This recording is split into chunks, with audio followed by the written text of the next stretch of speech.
Well, Joe, What? how's it going in the war against the virus? What war? You know it's a war. No, it's not. It is a war. They declared a war When? last March. How did I miss that? They said this is going to be the biggest war since World War II. They framed it exactly so. They're so full of shit, aren't they? Right. But it's a war. It was a war on the population of a lot of countries in the world, like particularly Western countries. But it was definitely a war against the people. They're all kind of put in concentration camps, in a certain sense, but they're concentration camps for their own homes, you know. Yeah. But it certainly had, obviously not as bad, but it certainly had a profound psychological impact on a lot of people. So yeah, you could see it as a kind of like, it was an information war gone full spectrum, hardcore information war, negative information war that scared the crap out of a lot of people, terrorized a lot of people, depressed a lot of people, and that's just the people. Not we can get into what it did to the economy, but yeah, it was a very it was punitive, and it was unnecessarily punitive. That bingo word, full spectrum, comes from full spectrum dominance, which the Pentagon loved using. It was first mooted by PNAC pre 9/11, and you know in the years after it, it was used, but no one. It didn't mean anything to anyone because there was no. Mostly we just got on with things as before. You had some inconvenience going to the airport. Constant news about terror attacks over there for the most part. But maybe they meant no one felt it on them. Maybe they meant full gender spectrum dominance. Full gender. What the heck does that mean? well, the gender spectrum. Right, the 52 or whatever. Well, everything from, you know. No, sorry, excuse me, that's offensive. There's no limit. No. Don't put a number on it. You're defining someone else's gender if you try to put a figure. Full spectrum dominance just means, you know, I mean, it's a scary term, like, and you put it in the mouths of politicians and people who have a lust for power, and it's like what it means is that they want control over absolutely everything, you know, as much as, and absolutely everything from them means, first and foremost, the population, you know, because, you know, government ain't nothing without the population, right? That's their whole business is controlling people. What's the world without people, you know? Yeah. You and I and everybody else on this planet are the target, the people to be controlled and people to be, you know, influenced and guided. And the big question, the perennial question that divide people one way or the other is whether or not that the intent behind, or whether the word you should use is control of the population or caring for the population. Right. That's the divide. That's the only issue. That's the only issue is whether it's control or care, whether it's positively motivated or not so positively motivated. One's beliefs about what is going on. Yeah, and who rules over you, and the nature of the people that rule over you, the people in positions of power, what nature they have, what they're motivated by, what their intentions are towards the population. Are they primarily self-interested, or are they really kind of like a bunch of Mother Teresas, you know, who really, really are bleeding hearts and want the best for the population? It's an extremely naive position to take, and I don't know how anybody can be so naive, be so consciously naive. You know what I mean? And they are. It is. I mean, I suppose they're not challenged on it enough, and like we've talked about this before, but most people just don't want to talk about that kind of thing. You know what I mean? Because from our point of view, is something that is a point of view that they don't want to hear, because it's not a nice world to live in. I've said that repeatedly. It's not a nice world to live in, where the elites are not. It's not a nice world either way. I know the world is going in that direction anyway. If you believe that the punitive things you're going through, measures done to, whether you agree that's done to you or that you agree, no, I'm doing my part because it's necessary, they have to believe that it's worthwhile. It's for the greater good. Yeah. Because otherwise, it comes down to belief. Because challenging beliefs is hard. Yeah, and otherwise, what is your if you don't believe it's for the greater good? What is it for then?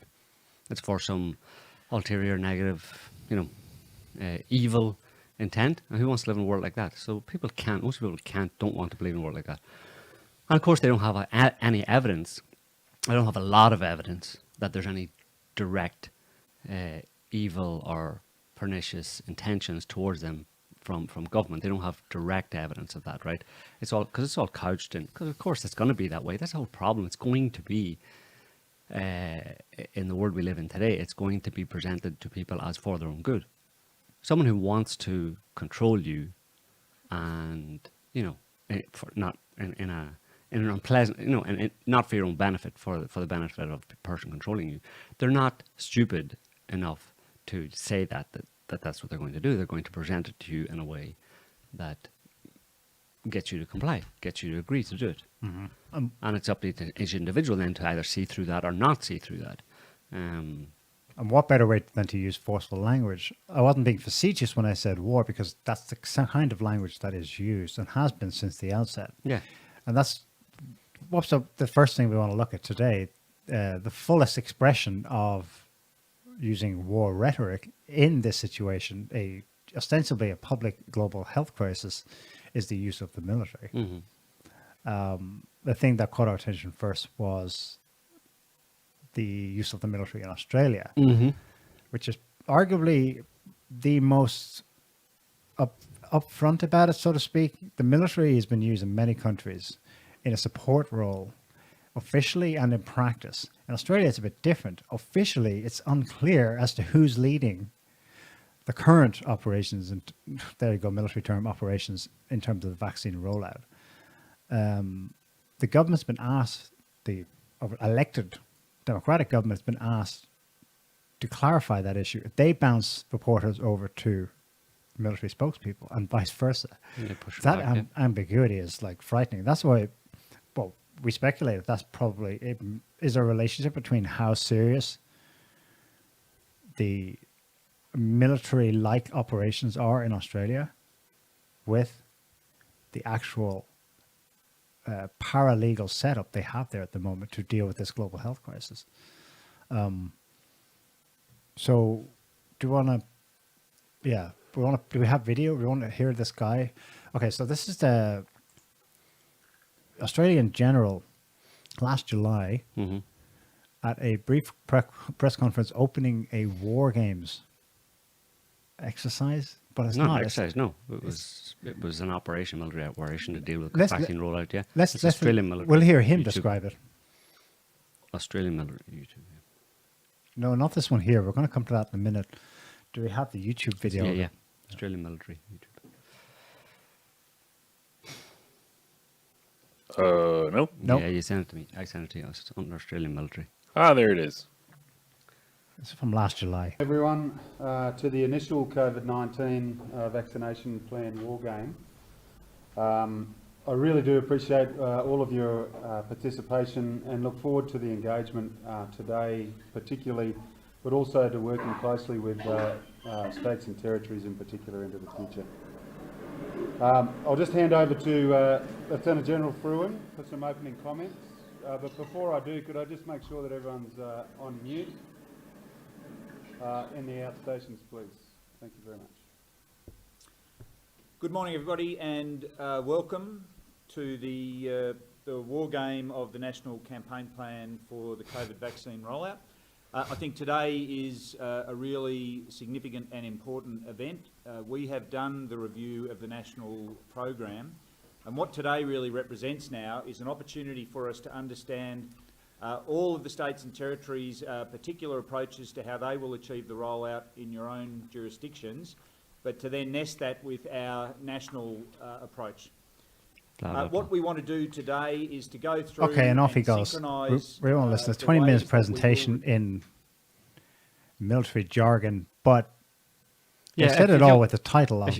Yeah, and if you want an explanation as to what's been going on in Australia over the past few months, people have been shocked by the way the police have been, responding to protesters and the draconian nature of the lockdowns that have been ongoing in Australia.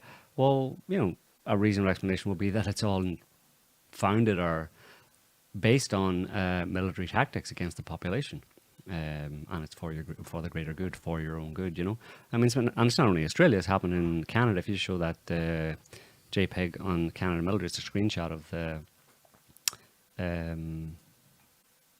of an article pretty much saying the same thing. Military leaders saw a pandemic as a unique opportunity to test propaganda on Canadians. A plan devised by the Canadian Joint Operations Command relied on propaganda techniques similar to those employed during the Afghan War. Right. not just similar, but pretty much using the experiences learned or gained in Afghanistan and Iraq. And you were saying earlier on that Australian guy, he was chief of Australian forces in Afghanistan and in Iraq prior to that. So now they come back home and they're using what they've learned and their techniques on the local population. So, I mean, that's a good way to explain. It's a good way to explain why people feel the way they've been feeling about lockdowns. At least a lot of people feel about lockdown. Even the ones who are pro-vaccine and believe the whole official story about this virus and why we needed lockdowns. It's everybody, I think, felt that there was something very dark and scary and just wrong about the whole situation, and they struggled to explain it to themselves with the official narrative and stuff. But the reason it felt that way and continues to feel that way is because it is pretty dark, because, military operations are pretty they're dark, quote unquote, dark things, Well, they're for war. Yeah. You can't tool it to fluffy bunny rabbit kind of unicorns and rainbows kind of situation. That's not what the military's for. The military only has one purpose. They're trained to deal with adversaries, enemies, kill, destroy, capture, etc. Yeah. And there can be no humanitarian. Oh yeah, we've all been coached in humanitarian rhetoric from the politicians to get troops into the war, but when they get there, it's not handing out bottles of water. And that's all. There's some PR that goes, but that's a bit like that. But it's shooting, it's enemy, it's like... Yeah, and that's obviously, I haven't seen military on the streets, but I think the point is it's being led by military planners, so they're instructing the police along military lines, military formations or military attitude towards the population, which is, again, for me it explains, there's a lot of people who've been trying to explain or trying to understand why the Aussie police, the Australian police, have been so militant in their approach to the population. Well, a good explanation is that this Baldy guy who doesn't blink, almost, if you ever watch him, he's one of those guys. Wesley Clark didn't blink either, you know that? People got freaked out about Wesley Clark not blinking. Ever? Well, like for long periods of time. I mean, the average person, I think, blinks 15 to 20 times every minute. Mm-hmm. And you look at that guy and Wesley Clark, and they're just like, when they're giving interviews, they're just staring, hypnotically at the camera, the 1,000-yard stare. Well, military training might have a lot to do with that. Maybe. That, the one you showed from the National Post in Canada. The UK was up to the same tricks as well, no? It was, yeah. The one in Canada was called out. Again, there's a kind of ambiguous pushback between the official government and this Canadian Joint Operations Command. They bounced it back. It's unclear as to who ordered what. The Canadian military seemed to do that, take its own initiative. Yeah.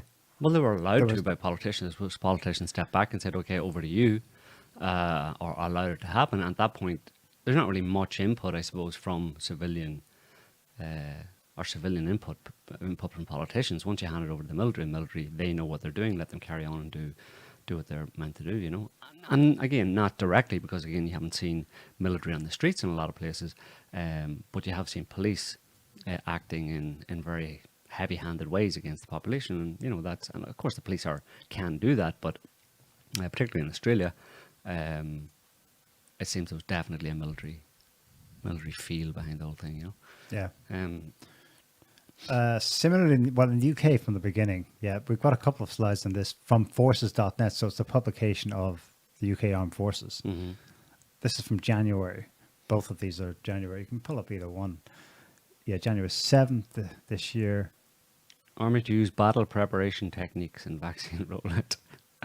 There's something wrong with the juxtaposition of those two things. Vaccine rollout is vaccines, it's for children, it's to help them, to make sure children don't get sick. It's a humanitarian, it's a very, it's a peaceful thing almost, at least it has been, all these years, I suppose, it's associated with care for children and elderly. But here you have battle preparation techniques for rolling out a vaccine. It's like, I don't know. Can you imagine a bunch of maybe they'll put them. We'll get into that actually. Maybe they'll put them into hospitals. You know, they should put the military into hospitals and have them giving out primary care to patients. You know, they can like in what do you call it, Full Metal Jacket. You know, they can bring the patients in and say, "Get in your bed, you fucking maggot." You know, eat your food, you. Yeah. It would be funny, yeah, if it wasn't actually happening. If you do a skit on it, you know, where the military take over the hospitals and all the military dress up in nurse outfits, you know, soldiers, grunts, straight out of the Marines, dress up in nurse outfits and go into hospitals and start providing primary care. Well, they'll be good at stabbing people with needles and stuff, you know. They just pretend it's like they just get focused on the patient as one of those dummies they hang up on the, you know, in the boot camp and stuff, and they can just attack them with a needle, you know. Well, in the UK, the military has rapid reaction teams, whatever they are. They're involved in actually administering the vaccines. Yeah, in plain they clothes are. probably, right? Or are they in their fatigues? And they're in fatigues. Do you remember the scenes from those Nightingale hospitals? Yeah. Where the emergency hospitals... The ones that were never used, you mean? That were never used, but... The old time they were used by the 3 people. The military built them, and then they staffed them. Yeah, and no one with came. NHS staff. No one came, but... Okay, so that was to handle the COVID last year. But in terms of the vaccine rollout, there's vaccine centres. No one knows how many exactly, but a bunch of vaccine centres are... Well, what they say is that they're scouted. The military finds ideal locations. It could be sports centres, whatever. And basically commandeers the use of such. This is happening all over the place. In Australia, in Ireland, the track and trace, the military was involved in that, in doing follow-up. So that's the computer. That's the kind of, you know, administrative stuff. It's not like new hires from the government. It's not like low level. They were having military people to do digital track and trace. To do signal intelligence. Well, yeah, but pretty much. You can just transfer it over. You know what I mean? If you see it as a war scenario, there's a lot of military disciplines or aspects of the military that can be transferred over to that kind of thing. Like obviously policing it on the streets, policing people in hospital, in what are they called, quarantine centres, but also behind the scenes planning the rollout, the propaganda, the information. That Canadian report. On the National Post in Canada about the military involvement there. A lot of it was, if you read through it, a lot of it was to do with using propaganda and messaging techniques that they've derived, basically against the enemy, how to manipulate populations to believe certain things with certain type of messaging. That is all the domain of the military. Like that, you know, government don't have they have political messaging and stuff, and sure there's some overlap, but the military throughout many theatres of war where they're dropping leaflets and using all sorts and setting up, you know, radio stations and all that kind of stuff. They're the ones who have the long history of using propaganda and, you know, almost mind control techniques in a certain way on a mass scale through messaging to turn a population against their own government or towards the invaders or whatever, that kind of thing. So they're the ones who have all the history of it. So it's not surprising that they would be turned to or they would be used in this situation.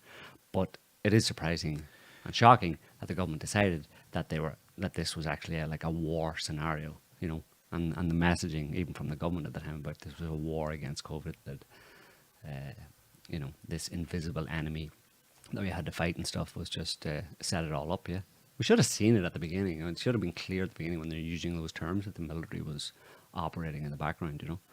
Yeah. Well, that Canadian plan went into operation in April 2020. Yeah. From the beginning, to target adversaries online. Well, who is that? It's going to be any dissent, isn't it? Well, that's another point, is the military and civilian intelligence, like in the UK, in the US, the FBI, and in the UK, MI5 and MI6, whatever, have been, for a long time, have been involved in internet propaganda and what do they call it?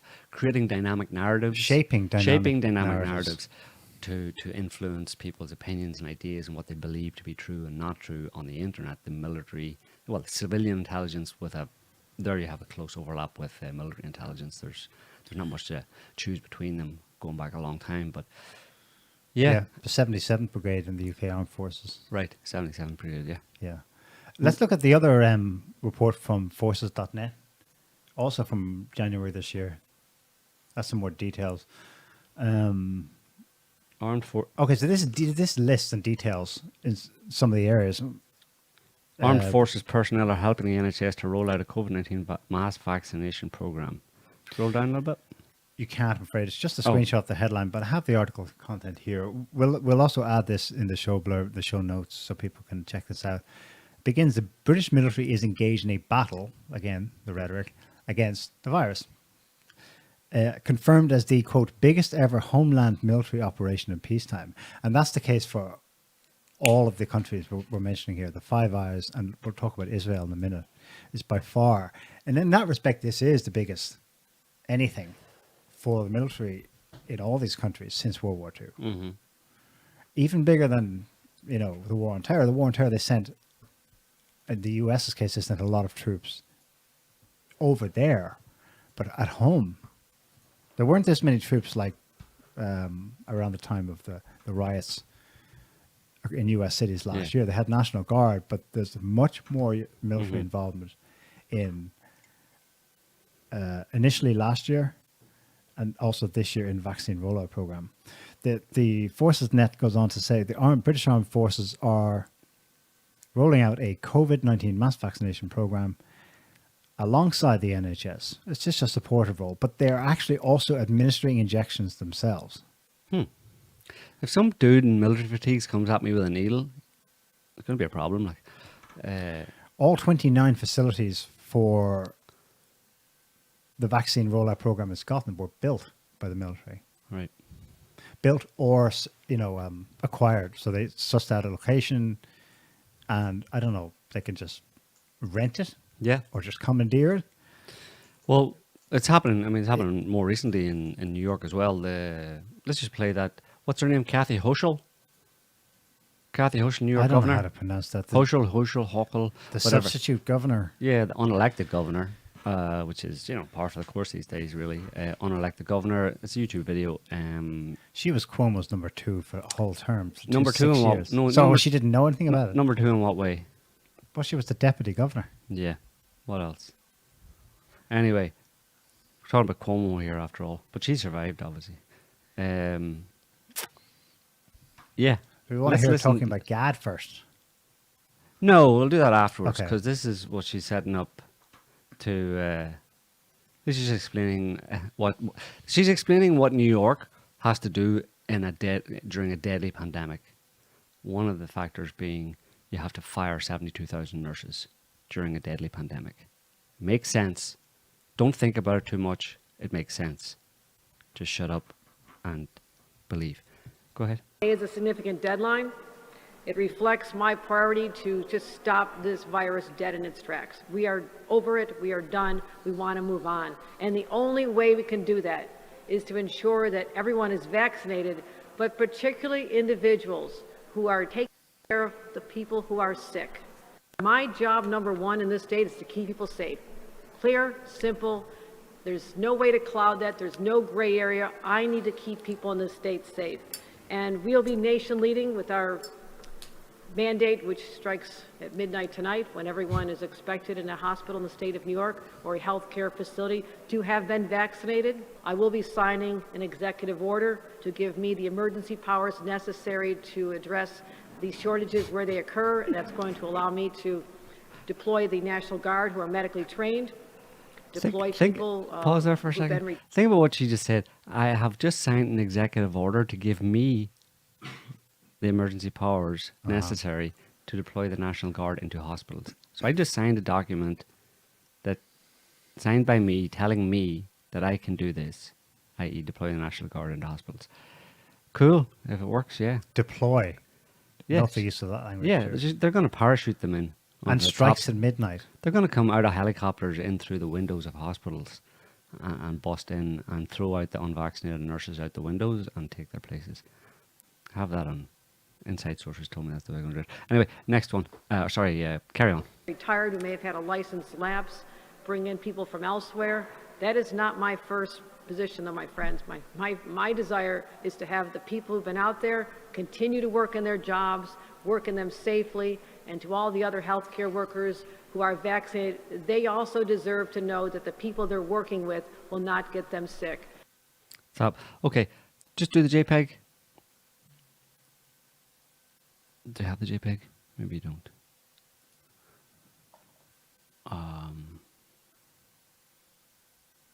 No, I don't know if I sent it to you or not. Right, and anyway, yeah, that's no. I don't think I have it. I didn't bring it. Basically, but everybody knows anyway. What you just said at the end there, that they have the right not to be endangered by unvaccinated people. You know, she apparently is one of the many people who are too effing stupid to just look up some multiple studies that have been released over the past few months that show that vaccinated people carry and transmit just as much virus as people who are unvaccinated. So unvaccinated people are no threat to the vaccinated, but she's firing 72,000 nurses 72,000 in New York City. And across the state, just No, New York terminated. City. Just the city. Oh no, she's the governor, yeah. She'd be the Okay, governor, so right. it sounds more like it would be Right. statewide, but still, Yeah. that's an enormous. Yeah, still a lot. New York State, yeah. No doubt they already have shortages for other reasons. Well, they do, yeah. I mean, but she doesn't care, and she says, she said there as well that it's not, her first thing when she was talking about deploying the National Guard, replacing these healthcare staff with National Guard, is not her first job. Her first job is to keep people safe. And but she's there's no keeping them grey safe. area there. It's No. just totally unambiguous. Yeah. To protect you, keep you So safe. I've just signed this executive order in order to keep you safe, which allows me to deploy the National Guard to hospitals to take the place of healthcare professionals. In order to keep people safe, i.e. keep vaccinated people safe from unvaccinated people, when vaccinated people carry as much and spread as much virus as unvaccinated people. So she just, they just repeat this. They're over. In so many cases that the whole justification for the continuation of these kind of bullshit draconian measures is this idea of unvaccinated people are a threat. Yet there's multiple studies that show, one of them in Israel, that involved 2.5 million people in Israel, showing that the vaccinated carry and transmit the virus as much as unvaccinated people. But they completely ignore them and carry on as if, because that would totally undermine their argument and everything they're doing. It would undermine their justification for what they're doing. But so they just ignore it. That's the state we're at. We're at a point where elected officials are carrying on down the road of, fucking up society and continuing to impact directly people's lives, thousands of people's lives, continue this state of emergency, this fear and loathing on the basis of nothing, on the basis of evidence that is directly contradicted by scientific studies, and they claim the science is behind me. Yeah. We're at a point where it's amazing. off the rails, it's gone, it doesn't matter, forget about It's like it. a battering ram. It just goes on and on and on. Look at the fact of what she's just deployed. The fact of it is she's militarized to some extent or another. It's going to be visible now, the militarization in quotes, because, it's not going to be total, but you're going to see people in fatigues in hospitals as your nurses of some kind or another, or they're there to protect you. Yeah. And the corollary to that fact is that you don't have 70,000 trained, experienced to some degree or another nurses in those hospitals. So they're somewhere else. They're outside. This is what they said was going to happen. From Macron announcing this in France back in July onwards, it is happening what they said would happen. They're going to exclude the non-vaccinated from Society. being visible and functional in society, to be replaced with others. And they're gonna screw up society. They're gonna screw up many Yeah, aspects. it's happening en Not just- masse everywhere.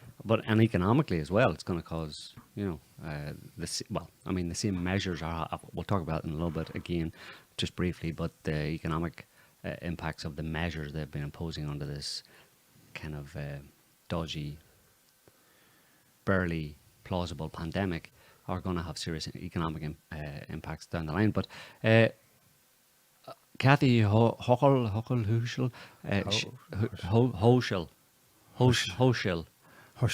Herschel. Anyway, her, to her credit, she does, she does really care about people. And it's because How she's do you know? Catholic. Oh, And being a Catholic, she has a personal relationship with Jesus. And she talked about Jesus and vaccines. Now, the connection between Jesus and vaccines might not be obvious to you, but Kathy's going to explain it. oh. Twitter.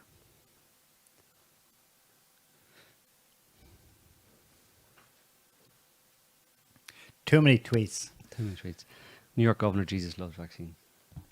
I think it's There we are. okay.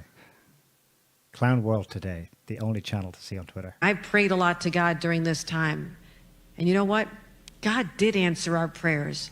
He made the smartest men and women, the scientists, the doctors, the researchers. He made them come up with a vaccine. That is from Amazing. God to us. And we must say, thank you, God. Thank Praise you. Jesus. And I wear my vaccinated necklace all the time to say, I'm vaccinated. All of you. Alongside my crucifix. Yes, I know you're vaccinated. She's you're worse the than smart Cuomo. ones, but you know there's people out there who aren't listening to God and what God wants. You know this. Yeah. You You're know the who smart they ones. are.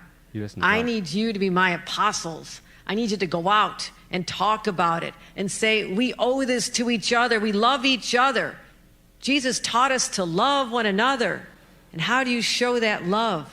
But to Through care about vaccination. each other enough to say, please get vaccinated because I love you. Show I your want you love to with live. vaccination. I want our kids to be safe when they're in schools. I want you to be safe when you go to a doctor's office or to a hospital and are treated by somebody. You don't want to get the virus from them. You're already sick or you wouldn't be Again, with there. the bullshit. We have to solve this, my friends. I need every one of you. I need you to let them know that this is how we can fight this pandemic, come back to normal, and then start talking about the real issues that we have to. Fighting systemic racial injustice, which Yeah, exists all right, today. And yeah. if there's a denier, I will take you on any day because I've seen it. I know it exists. And we are not going to have a blind eye to this ever again any longer under my...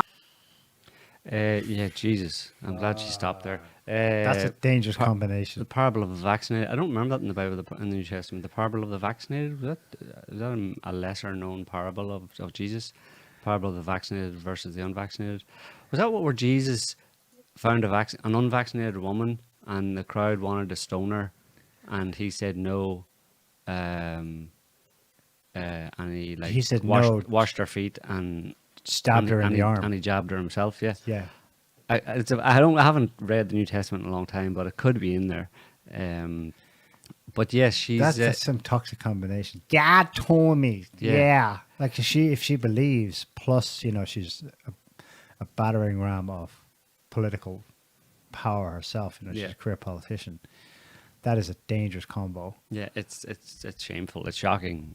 I mean, she's got some balls on her, to stand up there. I mean, she's a Catholic, but probably who knows if she's practicing. Certainly, she doesn't. She's talking there like a fundy Christian, and she's not. You know what I mean? She's exploiting people's belief in order to religious belief in order to get them to take a vaccine that they don't actually need, or exploit those people to get them to force other people to get a vaccine that those other people don't need.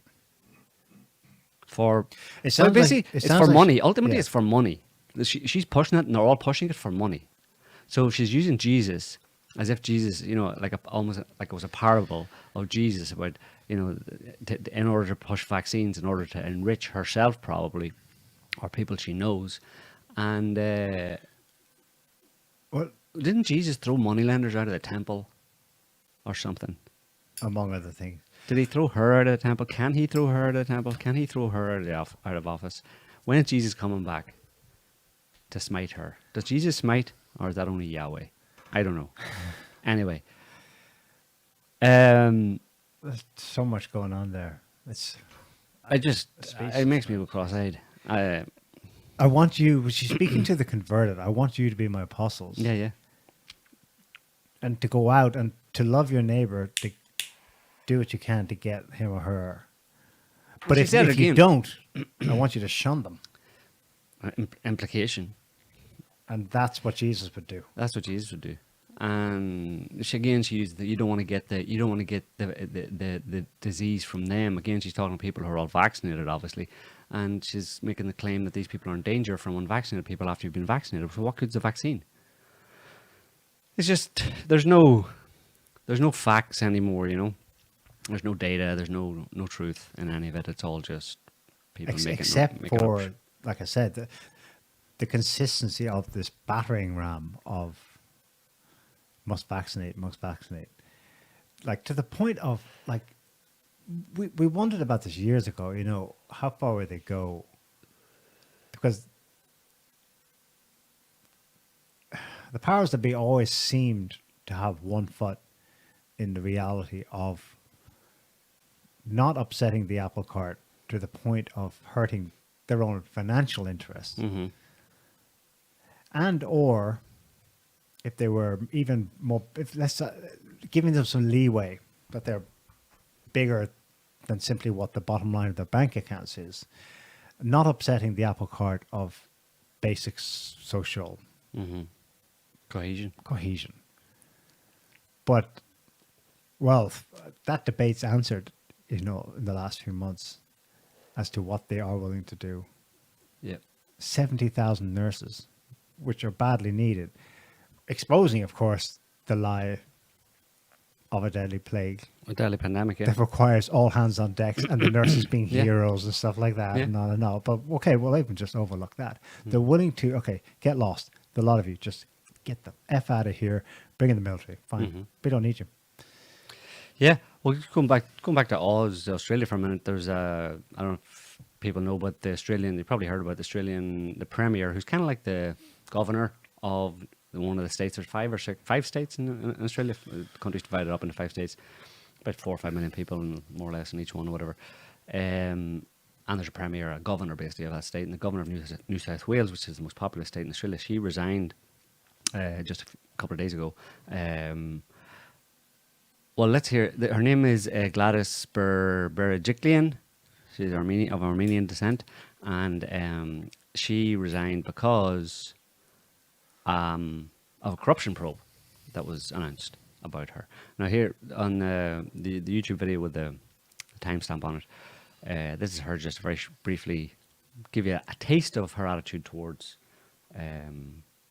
vaccines and what she's been all about over the past, 18 months. Go ahead. But why open it up for unvaccinated people even from the 1st of December? So if your child has a sporting coach who's unvaccinated, they can't coach a kid up until December 1, but from then on they'll be able to. Well, Koshi, a lot of organisations already have mandatory vaccine policies in place. And even though the government is saying unvaccinated people might have other rights from the 1st of December, a lot of airlines have said they won't carry anybody who's not vaccinated. A lot of businesses have said we won't welcome anyone that's unvaccinated. I want to be very clear, life for the unvaccinated will be very difficult indefinitely. And what I'm really pleased about is the way in which our... life for the unvaccinated would be very difficult. Life would be very difficult if you're unvaccinated indefinitely. Just on that point I was making before, Liquid Rush in the comments there just said they've got 7 states. He thinks they've got 7 states down there. I assume he's from Australia. So sorry about that. I said 5 or 6. Close enough. You got 7. I'm sure one of them isn't really important. So yeah, the capital Canberra is its own state. It's not important. And that Northern Territory isn't very important either, probably, right? It's just full of Ryan says Tasmania is its own state. Oh, sorry, Tasmania. Is that important? I don't know. What about the Northern Territory? Surely that's not that important. It's got Darwin and a bunch of like salties, swamps, salties and desert. I mean, who lives in the Northern Territory? Nobody, right? A few brave souls. Dingoes, a bunch of dingoes, a few intrepid explorers. Anyway, so that's what she said. So she was super pusher of the vaccines and the lockdowns and sidelining vaccinated people. Life is going to be very difficult for them indefinitely if they don't get vaccinated. Whatever. You're not going to be able to work. You're not going to be able to engage in social life. You're an outcast. So she resigned because of a corruption scandal. If you just put up the JPEG, leader quits corruption. just for evidence, basically. That's her. Australian state leader quits over corruption investigation. The leader of Australia's most populous state has quit as premier after an anti-corruption watchdog revealed it is investigating her over a secret relationship with a former lawmaker. Backstory to that is some other dodgy politician who was a ne'er-do-well. He was involved in a corruption scandal, and she was having a secret relationship with him. And when she was before she was the treasurer or the secretary of the treasury or whatever of the state of New South Wales, and she signed off on a deal he wanted to a 5.5 million grant for that he wanted given to a job he had for his constituency, basically for a project in his constituency, which was to expand a clay pigeon shooting range or whatever. And it was basically initially the assessment on the application for the grant was, yeah, this is crap, it's not going to benefit us at all, so it was rejected. But then she had a look, she became premier, had a look at it and said, oh, this is something I think we should support. So they put aside 5.5 million for it. So that's kind of come out. But she recently announced that she was resigning because that investigation that's been going on for 4 or 5 years now hasn't reached any conclusion, but they just, for some reason, she just decided now was the time to resign. And it's probably not going to conclude for another couple of years into her, whether or not she was basically conflict of interest. Her sugar daddy wanted money from the government, a grant from the government, and she she kind of made it happen against any good sense, basically. So it's been going on for a few years. It has a couple more years to go.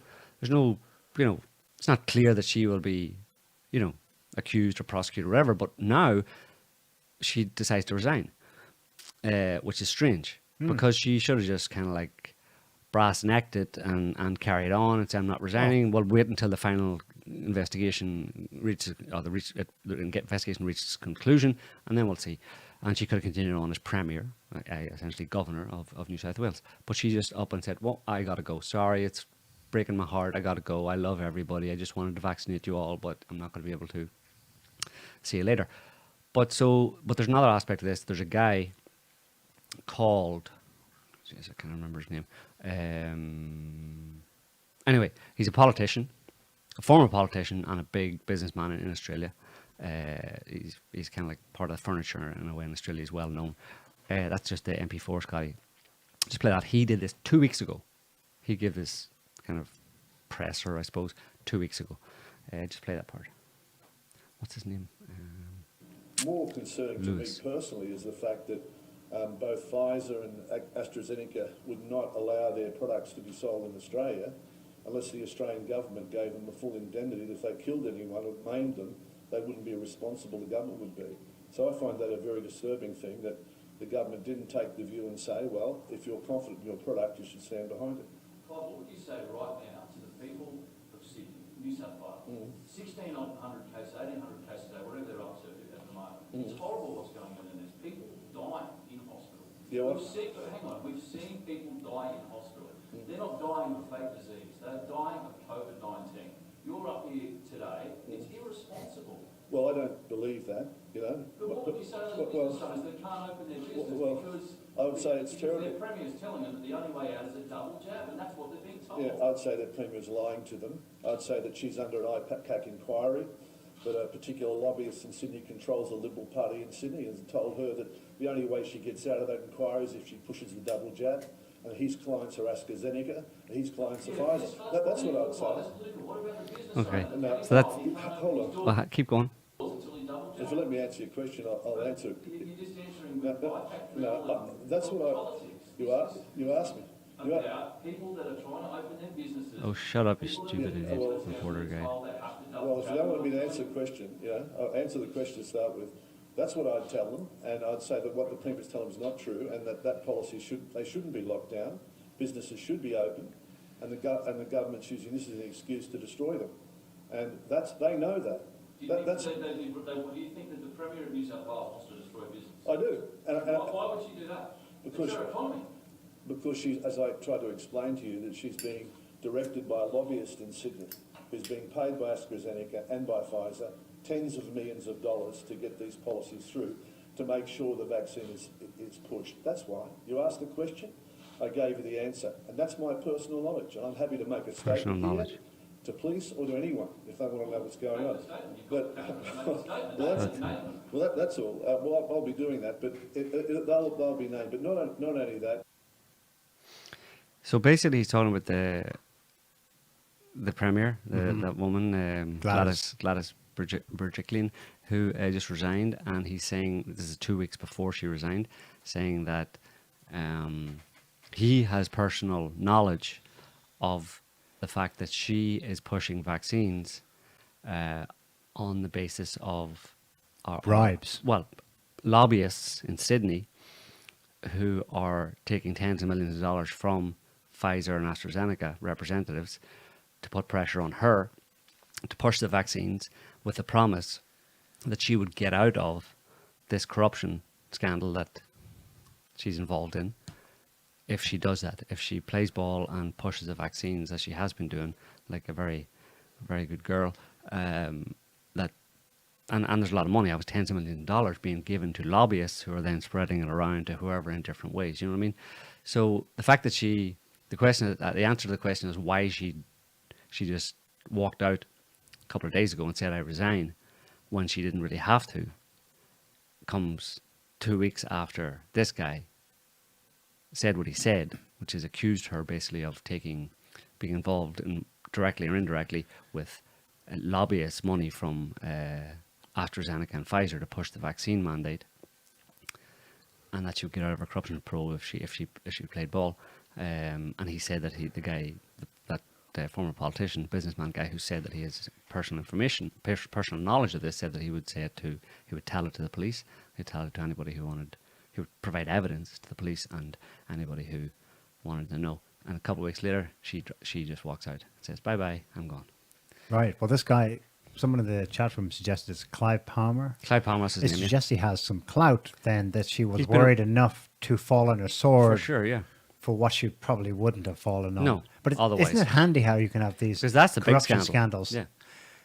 masking the real Scandals, yeah.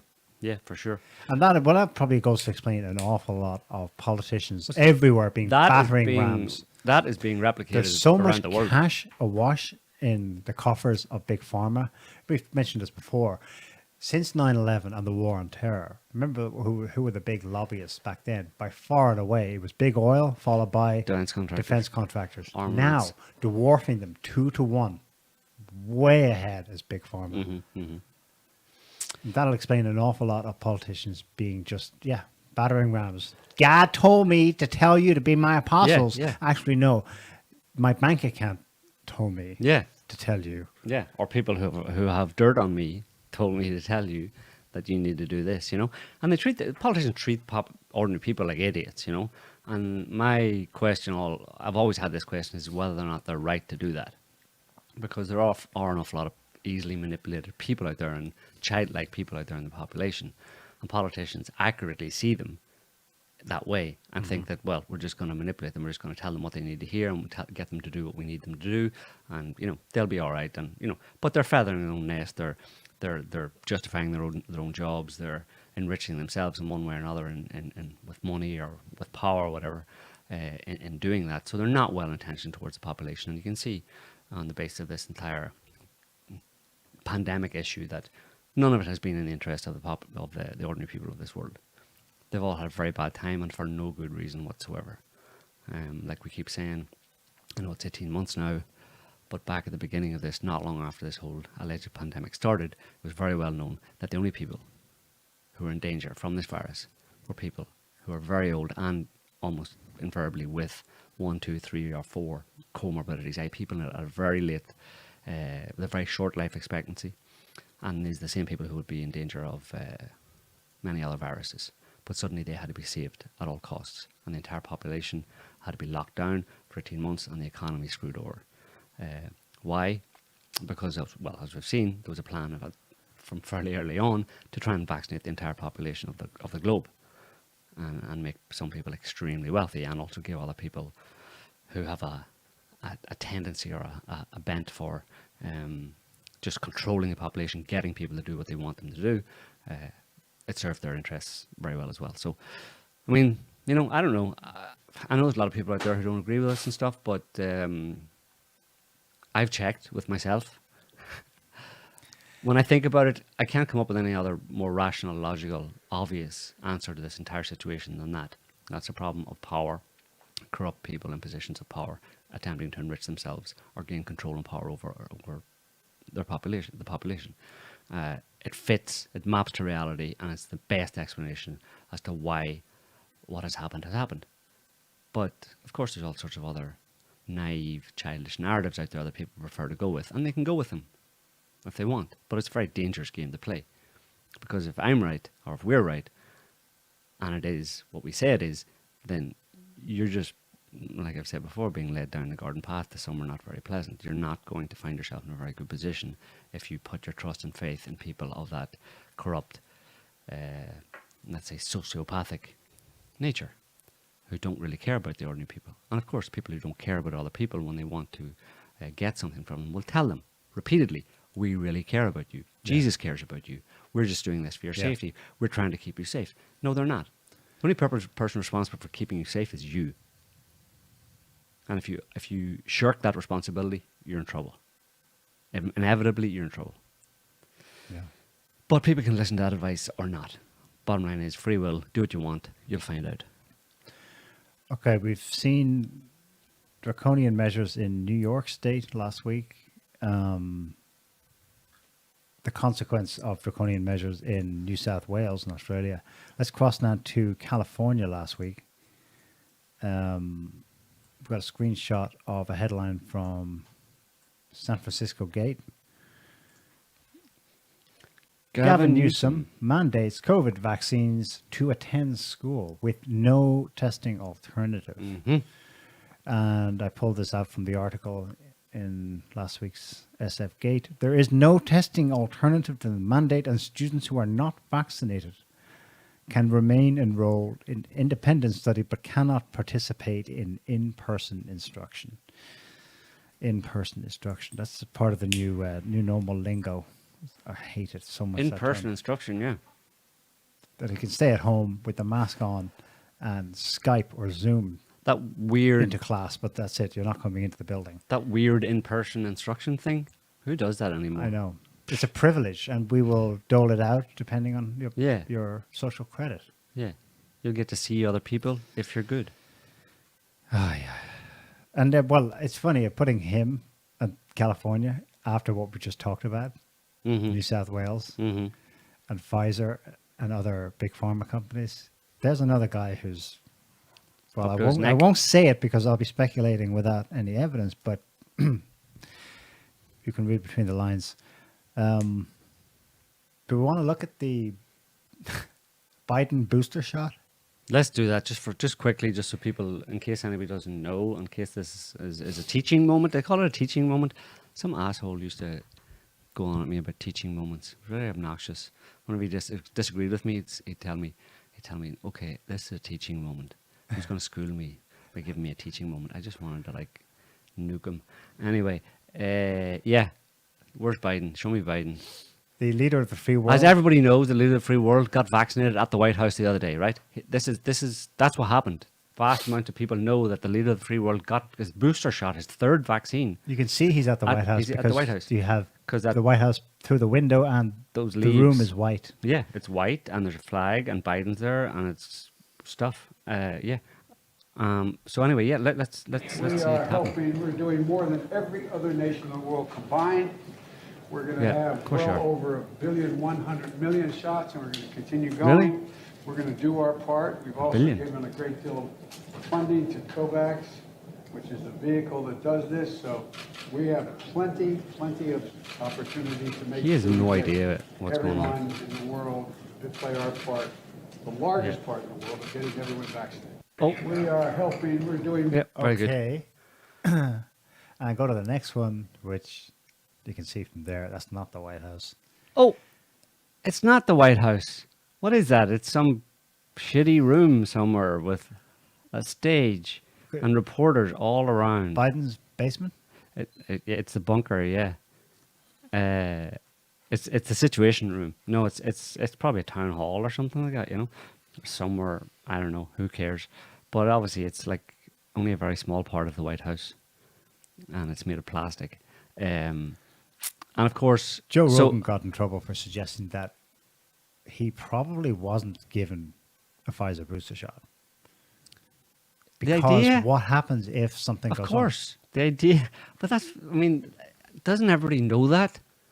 I mean, do people not know that? I mean, it's happened like other presidents and notable people, famous, important people over the years have taken various shots or medicines or different things, live in order to encourage the population to see, look, I'm doing it. But I thought everybody knew that they don't do that. You don't take, the leader of the free world, the most important man in the world, and stick an experimental drug in his arm with the cameras of the world rolling.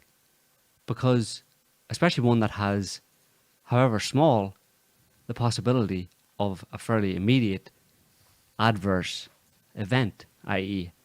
a bad reaction to it. Yeah. So, I mean, you simply don't take the amount of protection and stage managing and PRing around someone like the president of the US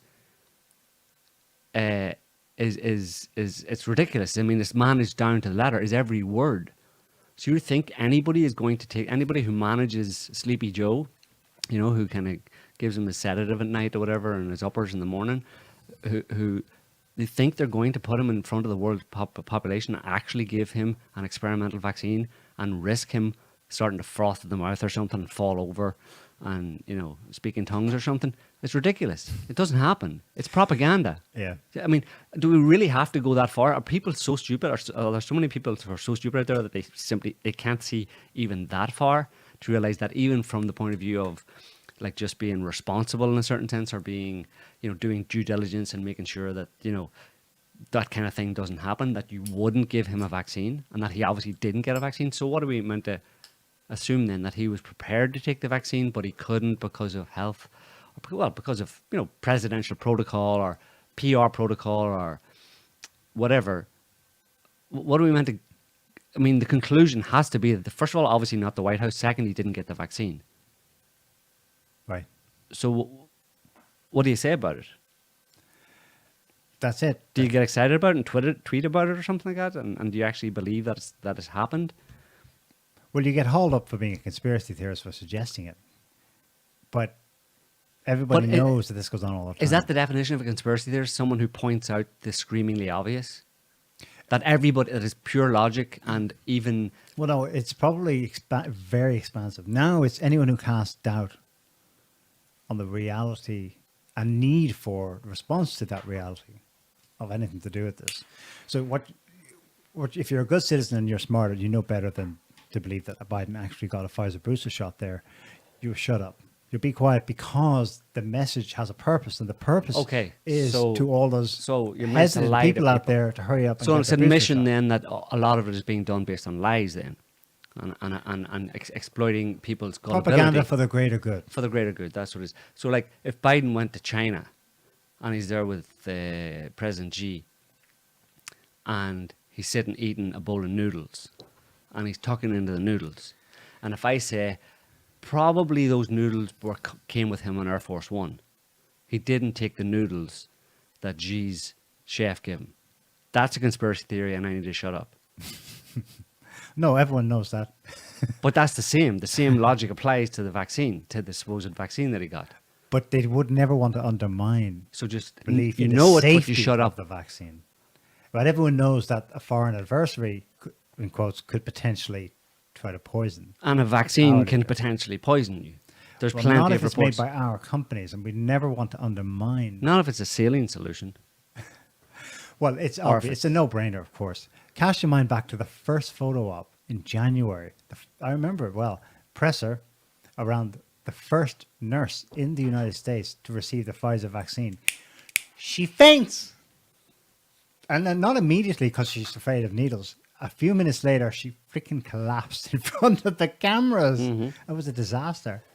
And they had to be really cautious thereafter. I'll also cast my mind back to the first person vaccinated in the UK. Oh, God, yeah. What was his name? Shakespeare. William Shakespeare. His name was William Shakespeare. And that was pure chance. He was just picked out of a lottery. There was no planning, it wasn't a propaganda event or anything like that. It just so happened that the first person, this 80-something-year-old guy in the UK, happened to be called William Shakespeare. And so the headlines could write, William Shakespeare gets the vaccine. Won't you? Don't you like William Shakespeare? Didn't you learn William Shakespeare in school? Can't you recite some of his soliloquies? Surely if William Shakespeare would get the vaccine, I know we're not talking about the real William Shakespeare. It may as well be, though. Like, I mean, they should have dressed him up as William Shakespeare, actually. They also call that day V-Day. Victory in Vaccine Day. Oh, yeah. VV Day. Victory Vaccine Day. They're not kidding around when they say this is World War II of our generation, you know, and you should treat it as such. You should treat it as seriously as such and have as much respect for it as such. World War Us II for talking what? like this is like just the worst. Where are the bodies? World War II, usually in World War II, there were a lot of bodies in World War II, about 65 million. They're all over the world, Joe. There's 5 million of them. Piling up. How many people die in the world every year? Who knows? 27 million. Yeah, but they didn't die of COVID. That's a whole other thing. No, they died of worse things Yeah, probably. that were also preventable. But anyway, Like cancers. Just get the vaccine. Okay, I'll just get the vaccine then. Okay, we looked at 3 states, U.S. government last week. This brings up Biden again. Like he's deciding anything here, but Don't bring him whatever. up again. Okay, we've got the headline from the Daily Mail. Bring up my lunch. This is interesting for a number of reasons. It's about an overall package that's 3.5 trillion quote reconciliation package. There's a lot going on in it. It's substantially to do with infrastructure redevelopment investment by the US government. This is harsh on Trump, isn't it? They buried Trump and then they took his idea about reinvesting in the economy, but of course it's going to be more along the lines of the AOC Green Deal, the Green New Deal thing, but whatever. The story is actually about, though, within this, Biden includes plan to be able to fine companies that don't mandate vaccines. You remember, of course, that he 700,000. several weeks ago said the US government's going to lead by mandating it for all federal employees, all military personnel. And he was encouraging, that was the most he could say at the time several weeks ago. He would encourage private companies, and many didn't need encouragement. They're already large employers. They're in tight with the government. They rely on no-bid contracts. They basically are functionaries of government. So, but that's not enough. Now he's going to add an extra incentive of coercion on other private employees, that companies, employers that said, know what, we're not going to. And if we take a hit, we're prepared to take a principled stance. And so this is the US federal government's response to private employers. Okay, it's going to hit you. 700,000 is a lot. That's a massive fine. Depending on your company size, of course, some can absorb it. Most, I guess, it's really only a small mom and pop business at this point, and they will not be able to absorb that kind of threat. So you'll get the vaccine. So effectively now it is mandated to be vaccinated in the United States for everyone. Or we're that bit closer to it. Notice the name of this bill. Holy smokes. This is supposed to be a conspiracy theory because they waved the flag everywhere and then they said, no, there's no global coordination behind any of this. Build Back Better. Build Back Better Bill. Build Back Better Bill. B. But B. Which is, of course, a World Economic Forum catchphrase. Yeah. Repeated it's globalist, it's coordinated, it comes from think tanks among a very small circle. Of course, there's global coordination in all this. They're waving it in your face that there's global coordination behind this. Look up Build Back Better. Who came up with this bill. It's not the Democratic Party who came up with this bill. Look up Build Back Better on YouTube and see how many people said Build Back Better, how many world leaders said Build Back Better. And then tell me that they're not all talking to each other. Of course they're all talking to each other. They're all friends, right? They're all trying to save us and help us. They're all getting the same. You know that guy, William Shakespeare, died 2 months after he got the vaccine. Oh. And as Ryan there was saying... Is that a COVID death or a vaccine death? Who knows? Who cares? He was gone. It served his purpose at that point, But as somebody in the chat room just said there, everybody knows the important role that William Shakespeare played in World War II. So it was an appropriate use of that old guy's name, Because it's World War II, right? It's like a war, right? We're waging a war, and William Shakespeare, bring William Shakespeare in to fight the war and get a vaccine, and just shut up and get the vaccine, Neil. Stop looking at me like that. Anyway, what are we doing? Is the economy screwed then? Yeah. It's screwed. There's one last vaccine mandate I want to mention. Go on. The Vatican. Yeah. Good old Francie. Francie. Yeah. You Well, he could read you the parable of the vaccine. Anyone in the Vatican. Jesus and the vaccine. Cardinals, the whole lot. You know, he said in comments about this new mandate. Yeah, I don't understand. There are some negationists from among. Negationists. That's a He new called word. them negationists. That'll do. From among the cardinals. And then he made a point of saying, "Oh, one of them was hospitalized last week with the virus. Poor fellow." Yeah. Get the vaccine. The guy in question is actually out of hospital now and he's fine. But the snide, snarky, like, I really, really can't stand that guy. The parable of the unvaccinated Samaritan, of the unvaccinated Good Samaritan. He apparently is of the same scriptural bent Who? as As your woman? Francie. Yeah. Yeah. Well, of course. He's Catholic and so is she. Um, The economy's gone conflui. There's some on the other side of the scale, there are some counter moves, if you like. Slovenia recalled its entire batches, I suppose plural, of the Johnson & Johnson vaccine. in favour of Pfizer. Well, that's what I'm worried about, that it's not, they said it was on the basis of a perfectly healthy woman collapsing of a brain hemorrhage shortly after being vaccinated. Yeah. Indeed, that may well be the case. But as we saw with blood clots and the non-mRNA ones last spring, Yeah. there was probably a dirty, dirty move afoot to fill such whole gaps in supply chains with the American ones. So, Yeah. but some genuinely positive news. Maybe we want to show this. Do you want to talk about ivermectin? Because I think the development is that No, I don't want to talk about ivermectin. ivermectin in India Horse paste. has been used. India doesn't matter anymore. The- They're using ivermectin and you shouldn't talk about them because they're not in the news anymore. India and COVID, there's no news. There's But nothing to after say all about that. that nonsense that gave rise to the fear of the variants, right? Not least the Delta, Yeah. which was based on, oh my God, look what's happening in India. 4 months later, the most populous state in India, Uttar Pradesh, declares COVID-19 officially free And they didn't- because they gave ivermectin to They had- every single citizen. They give horse paste to every single citizen. It's extremely dangerous, and I don't care if it worked. They should have taken the vaccine. The only people who I Pfizer found paid me who to say reported on that in the Western media is the One American News Network. No one else, of course. That's why I thought I'd bring it up. But There's a new COVID pill coming out. You know, Pfizer. Pfizer and someone else has one as well. Both of them are based on the method of action is Is it like the birth control pill? It's a protease. Well, yeah. Well, that's like the vaccine. Protease inhibitor is the method of action. It's a protease inhibitor, basically one of the main methods of action. And that just happens to be what ivermectin does. But anyway, it's got nothing to do with ivermectin. And anybody who says that it does is a conspiracy theorist, and you should shut up and take your vaccine and then take the pill. You couldn't make it up, but they did. Yeah. What about the economy? The economy? Well, we talked about this the last couple of weeks. Yeah. And you concluded people should, watch. Shut up and take the vaccine. No, watch for an increase. And we kept our eyes open, and there's some pretty interesting developments this week. It was mooted last week by the Chinese government that they may face power shortages in the industrial sectors, that require, vast amounts of energy, steel, cement production, etc. But then 3 days later, they have mass rolling power outages in homes. I mean, there's images. I don't think anyone's fiddling with the media.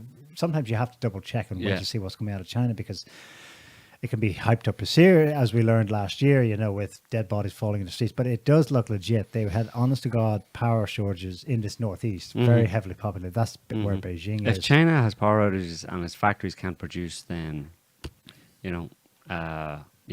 people in the West are going to be in trouble because all your stuff is made in China. All that stuff you love on Amazon and everywhere else is made in China. So, yeah. Their government gives the same kinds of sets of reasons, and they blame the COVID in part, which, of course, is not really the COVID. It's the lockdowns, which seized everything up reduce And the reduce idiots demand. in their infinite wisdom at the WF and the Davos groups and all that, they thought, it's fine, we'll just press reset, and we'll press reboot and it'll restart. And it didn't restart. There's a few glitches, yeah. It kind of restarted, but one of the reasons that China produces, and this is one of the reasons, the main reason that Greta Thunberg hates China, is that China produces, but its energy, its electricity, let's say, is its power is produced 60% about. More even. No, it's 60% from coal.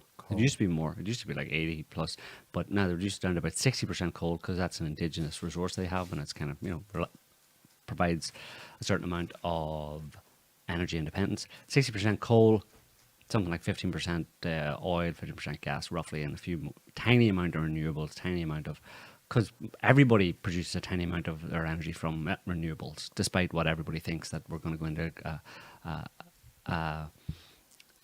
a wonderful utopian, A green new age. a green new age, a green new future with windmills dotting the landscape and solar power. As you mentioned, I think last week, part of the reason the UK is having an energy problem is because the wind didn't blow strong enough over the past few months in the UK, and the tiny amount of power they get from windmills was kind of cut off. So they're pushing this green agenda, and it's complete bullshit. China, 60% coal, 20%, 15% oil, 50% gas. They get a bit of energy from about 7 or 8% from hydro, water power, but it's primarily coal. And part of the reason that they're having these energy problems or blackouts or whatever in different places is because they and it's a reasonable enough explanation. They earlier this year, I think, but March, April, whatever, they passed the Chinese government passed a law imposing more tighter restrictions and tighter controls on the coal plants, coal quarries and coal plants where they get 60% of their energy from, which means that people have to jump through more hoops, because a lot of people were actually dying. There's a lot of work fatalities in these coal facilities. So the Chinese government decided, because there was a bit of an outcry about it in the Chinese media and all that kind of stuff, so they had to impose a lot more security protocols, which means that it takes longer to produce the same amount of energy. But I mean, okay, that can't be such a big issue, right? You work with it somehow or other. But like you said, the lockdowns and the seizing up, as you described it, of the world economy over the past 18 months, that then kind of like came back online to a certain extent over the past few months, has produced a kind of surge in demand. Of course, you go from down, way down, back up to where it was, right? And that's around the world, right? Yeah.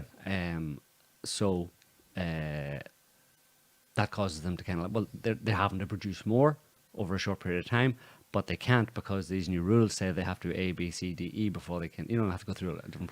So it's them. That's the explanation anyway of them having to go through a new set of protocols in order to produce coal, so it reduces the actual supply and therefore the supply of energy, and you have blackouts and stuff.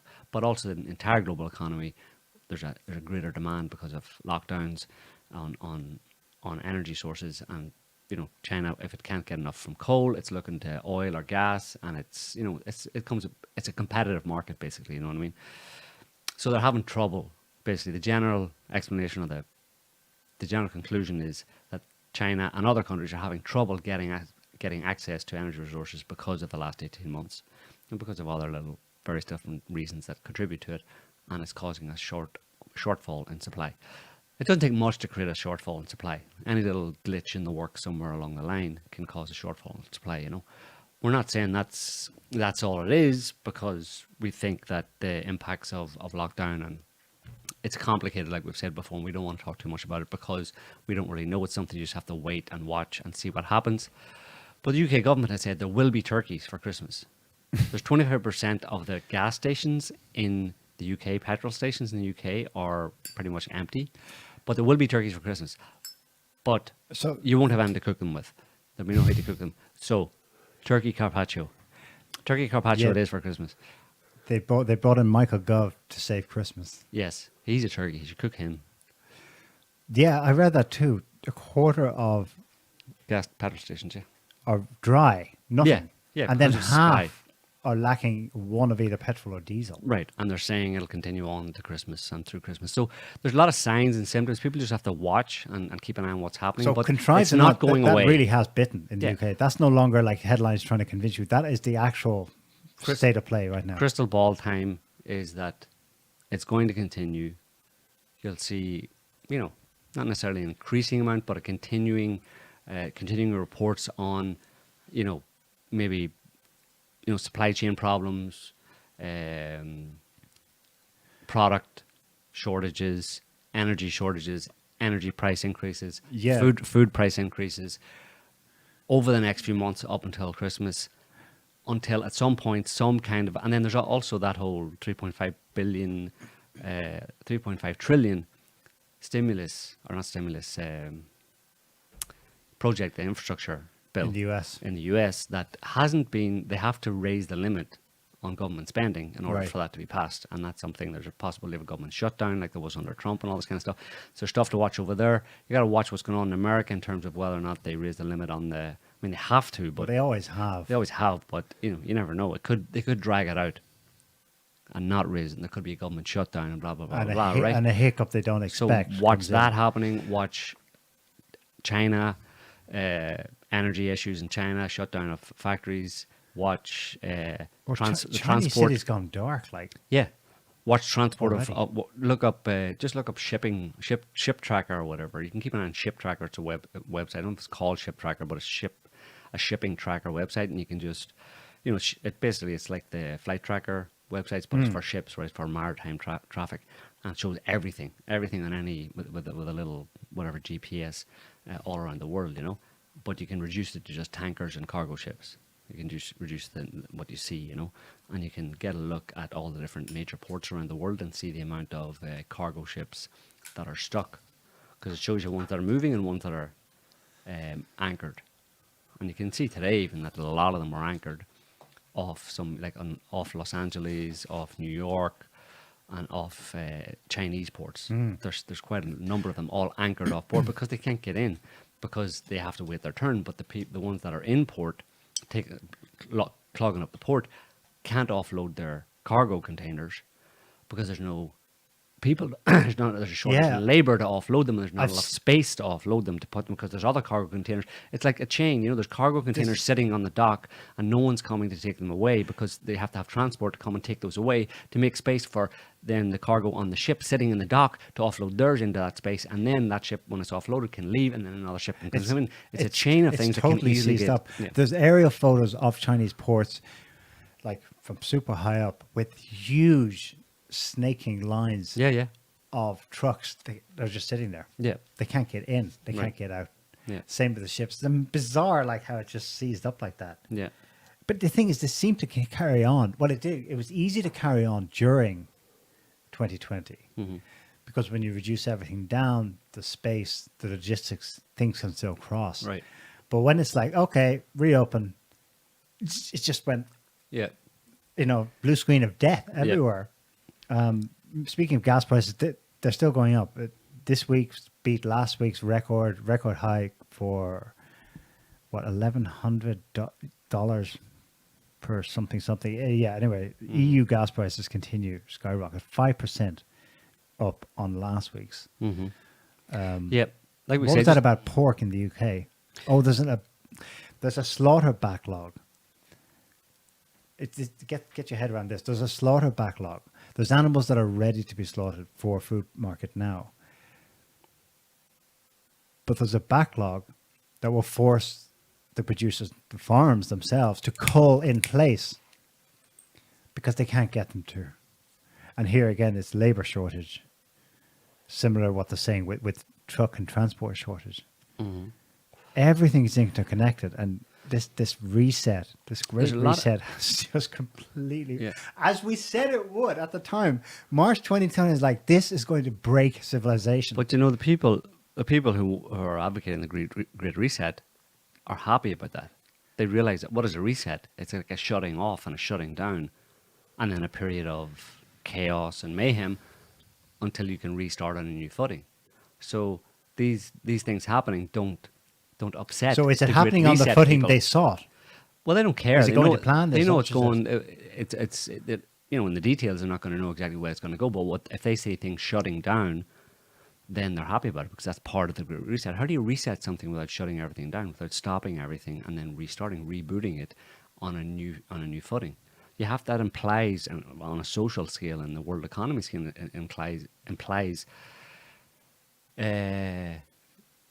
you know, serious chaos and mayhem. You know, and maybe that's what they say. That's you're gonna make an omelet. You gotta break a few eggs. You know, it's not gonna be easy. It's gonna be like a birthing process. You know, Well, where you gotta be a bit of screaming and a bit of blood or whatever. But you know, there'll be a new Klaus Schwab baby will be born. But the thing you said about China scares me because it suggests that they're taking this seriously.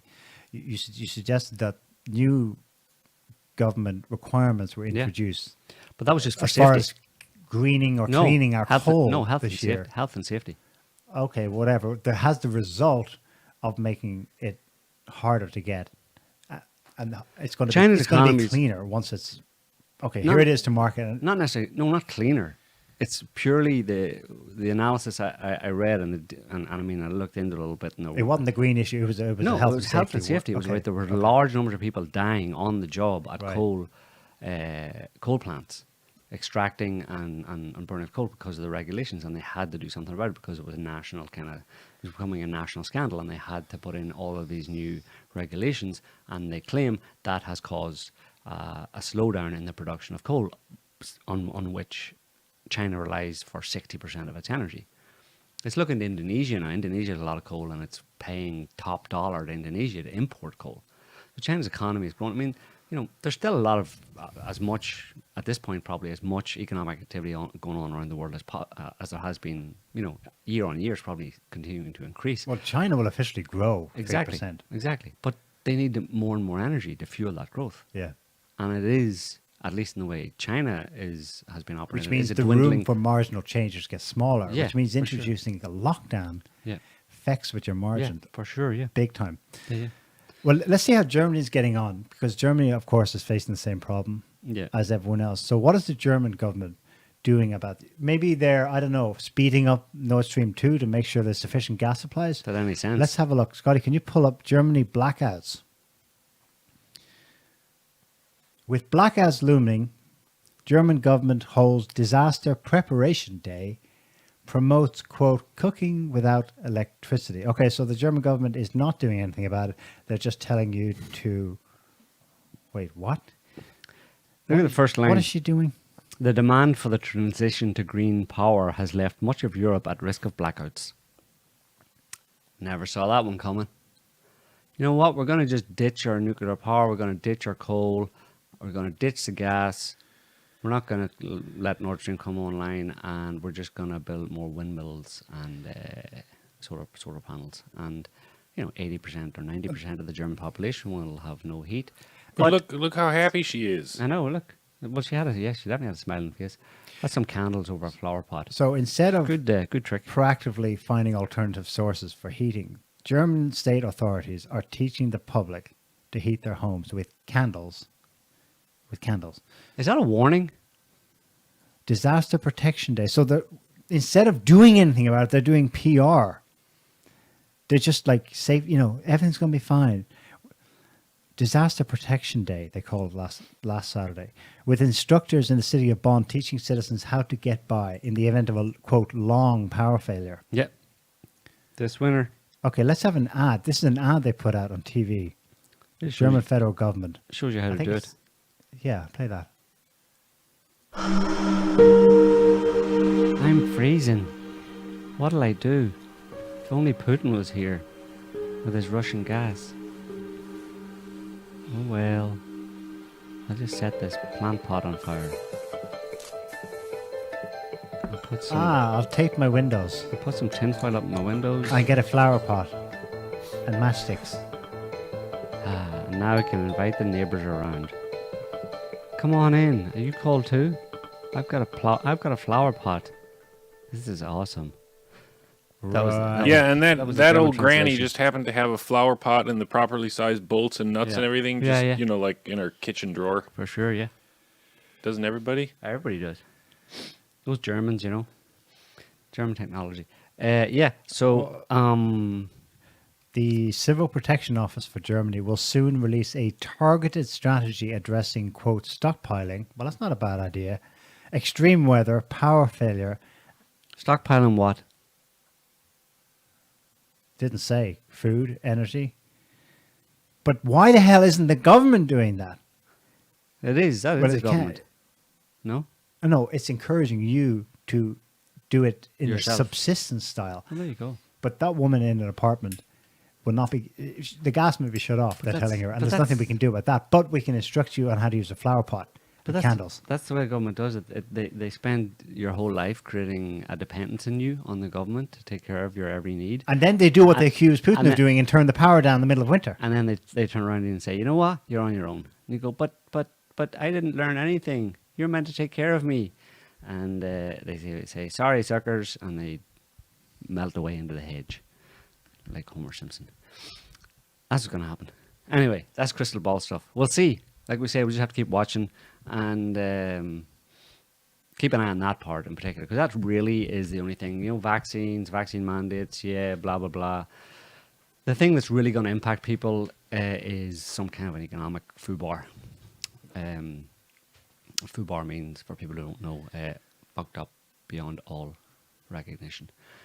That's a short version of saying that. So some kind of an economic crisis, yeah, that develops progressively over the next few months, and then goes into some official declaration of some kind of a major recession, and then it spirals out of control from there. You know, progressively. So you will have some time, but you should keep an eye on it from now going forward to into the winter in particular.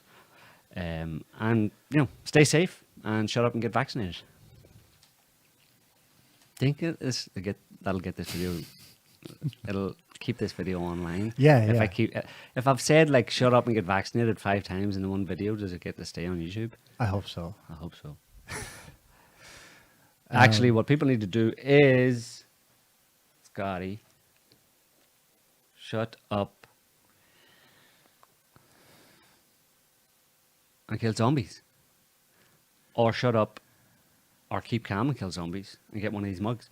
You can get them from us, if you ask nicely. You can also get one of our fancy new, they're only for us, but fancy new notebooks, branded. Yes. They've so even you got can take lined notes during paper. the show. Lined paper.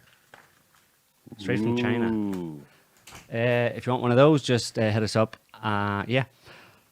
But I think we've exhausted all of the news that's fit to talk about for this week. No, Yeah. pretty much. So we'll probably leave it there for this week.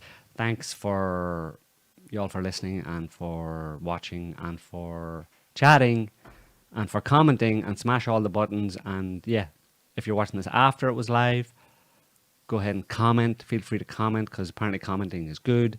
And like I said, smash all the buttons. And we'll be back next week with another show on who knows what it'll be. It'll be on something, something of interest. And we will make sure in next week's show to tell you to shut up and take the vaccine as well, no matter what you say. Okay, so until then, have See a you good next week. week. Bye. Can't stop the signal now.